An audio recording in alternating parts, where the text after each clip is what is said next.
Sabemos que de la pandemia en adelante nos hemos venido enterando sistemáticamente de cómo la población en general está con unos índices de depresión, de estrés y de ansiedad enormes. Pero cuando hablamos específicamente de la población universitaria, esos índices incluso son mayores y son más preocupantes.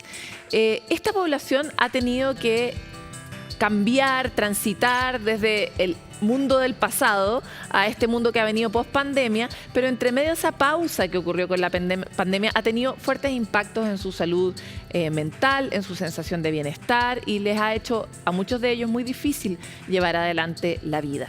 Es por eso que hoy día queremos hablar en profundidad con un experto en este grupo de hombres y mujeres que están atravesando por un periodo tan relevante como es la época de los estudios. Y estamos con Álvaro Langer, doctor en psicología y director alterno del núcleo Milenio IMAI, que también ha estado con nosotros antes.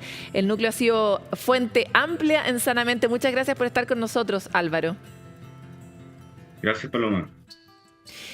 Quisiéramos hablar contigo, Álvaro, de un estudio súper innovador que tú mismo llevaste a cabo y tiene que ver con cómo podemos abordar las dificultades del estrés, la ansiedad, etcétera, a través de una tecnología tal vez tan antigua y desconocida como es ir al bosque. Sí, efectivamente, esa fue la motivación original. Sabíamos de que el contacto con la naturaleza genera distintos beneficios positivos a la salud mental, pero no teníamos estudios realizados en Chile y de hecho son casi virtualmente muy escasos en Sudamérica. Y eso que tenemos una riqueza de biodiversidad y una riqueza natural enorme. Entonces, desde esa motivación surgió, bueno, ¿por qué no hacemos un estudio donde podemos aquí in situ, y de hecho en el sur de Chile, en Valdivia, comprobar si esos beneficios también se producían acá? Y específicamente, como tú decías, con un grupo etario que lo requiere mucho, como son los estudiantes universitarios. Primero quisiera entrar un poco en una aseveración que yo hice bien patuamente, pero que tú me puedes corregir, y es si efectivamente este grupo está sometido a condiciones aún más estresantes que el resto de la población por el momento en el que están y también el momento del desarrollo, tanto cerebral como social, en el que están las personas en esa etapa.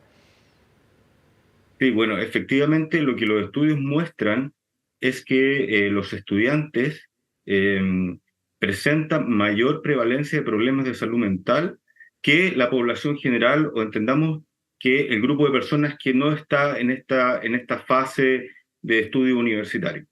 Y esto también nosotros lo hemos demostrado en IMAI, que efectivamente los estudiantes presentan mayor problema de salud mental que el resto de la población.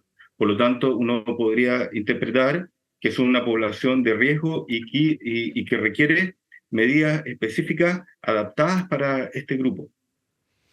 Ahora, en Sanamente hemos hecho varias veces el tema de las poblaciones de estudiantes, en el fondo universitarios o técnicos, pero que están en ese momento de su vida, y hemos visto que hay muchos casos de ideación suicida, alta prevalencia de depresión, alta prevalencia de trastornos de ansiedad. Y me encantaría, a propósito de eso, saber cómo realizaron el experimento para poder probar que efectivamente ir al bosque nos hace mejor. Perfecto.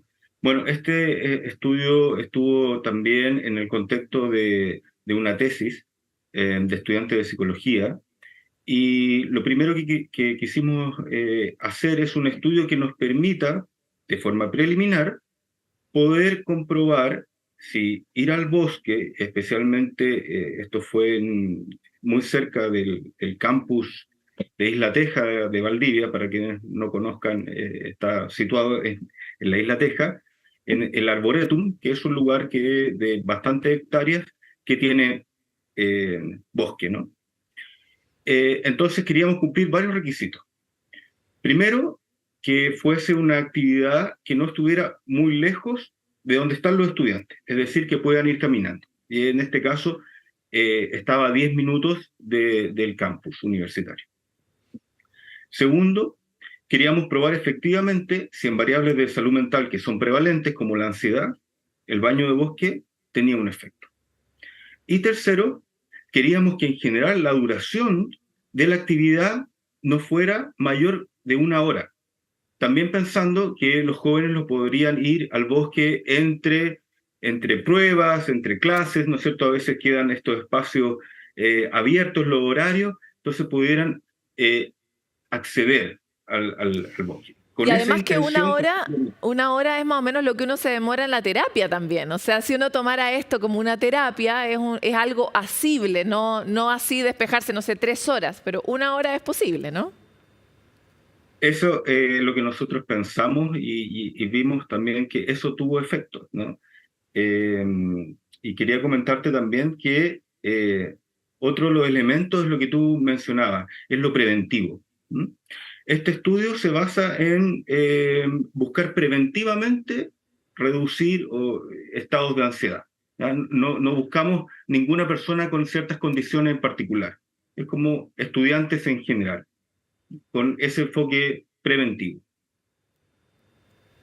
Y ahora me encantaría saber, ¿los estudiantes iban solos o iban acompañados? Porque digo yo para aislar el factor de cuán bien nos hace hacer cosas en grupo también, ¿no?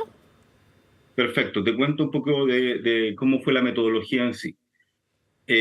Parte de lo que nosotros hicimos es que a este grupo de estudiantes, que en este caso eran 21 estudiantes, eh, 11 estudiantes fueron a caminar por la ciudad de Valdivia, por el centro de Valdivia, y 10 fueron a caminar por el bosque, con el objetivo de que uno pueda comparar y pueda decir que en este caso, por ejemplo, no hacer nada no es más efectivo que ir a caminar por el bosque. Y por eso nosotros tenemos un grupo control.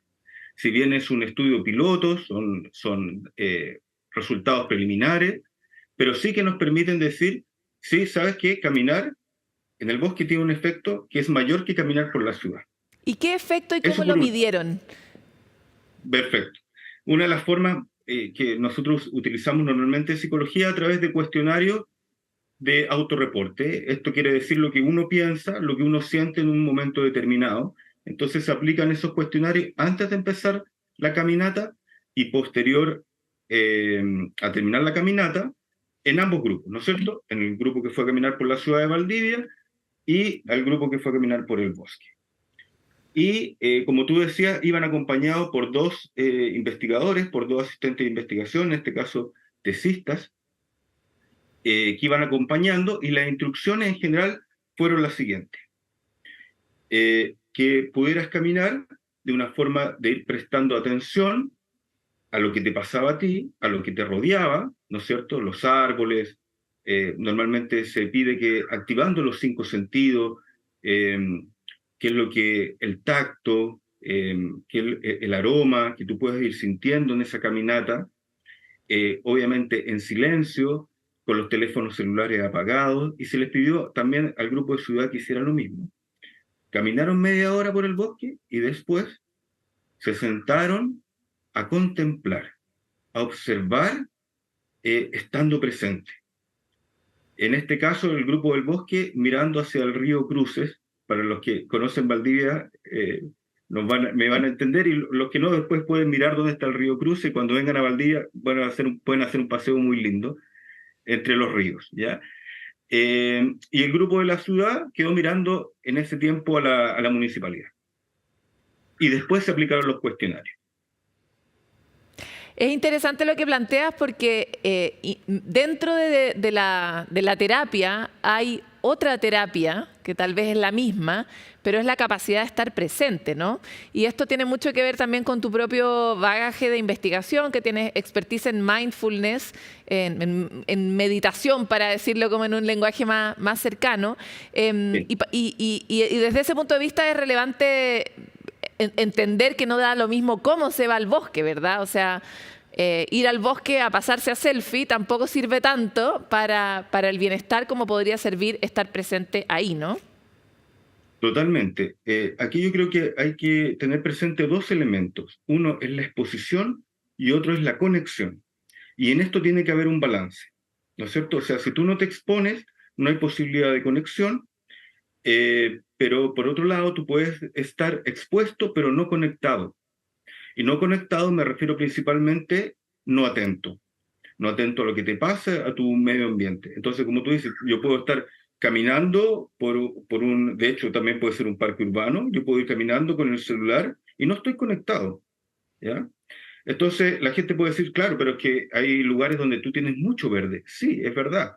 Pero, por ejemplo, también en Santiago hay plazas, hay distintos parques que uno también se puede conectar, estando presente. ¿Ah? Entonces, es interesante tener siempre eso presente, que son ambas cosas, son exposición y conexión, como para responder a lo que tú mencionabas de cómo estar, con una actitud de estar presente y de estar atento a lo que está pasando. Y ahí uno normalmente descubre cosas muy bonitas. Y yo creo que eso es lo que nos ha pasado en general a todas las personas. A todas las personas cuando estamos en un contexto natural y realmente estamos ahí, tenemos una sensación de tranquilidad, tenemos una sensación de calma, pero podemos estar en el lugar más bonito, estéticamente más lindo, y estar súper preocupado, estar súper enrollado, y no va a tener el mismo efecto, pese a estar expuesto. Totalmente. Ahora, hay algo de lo que tú estás planteando, porque yo, por ejemplo, no tengo el beneficio de tener a 10 minutos ese arboretum ni ese río. Y muchos de la gente de las personas que vivimos en Santiago o en otras grandes ciudades tampoco lo tenemos. Sin embargo, sí hay un árbol, a veces el mismo árbol de la esquina o un rinconcito vegetal que nos puede permitir también contemplar, mirar los detalles y estar presentes. Por supuesto, si esto es en un bosque hermoso, nativo, la cosa va a ser mucho más feliz, pero quería avanzar un poco sobre esa idea, como que no es algo exclusivo de la gente que vive en Valdivia, ¿no? No, por otro estudio que estamos realizando en la zona, eh, uno podría tener un sesgo pensando que las personas que vivimos en espacios ricos, en espacios de biodiversidad o de espacios naturales o de verde, tenemos per se una mayor conexión, y eso no es tan así.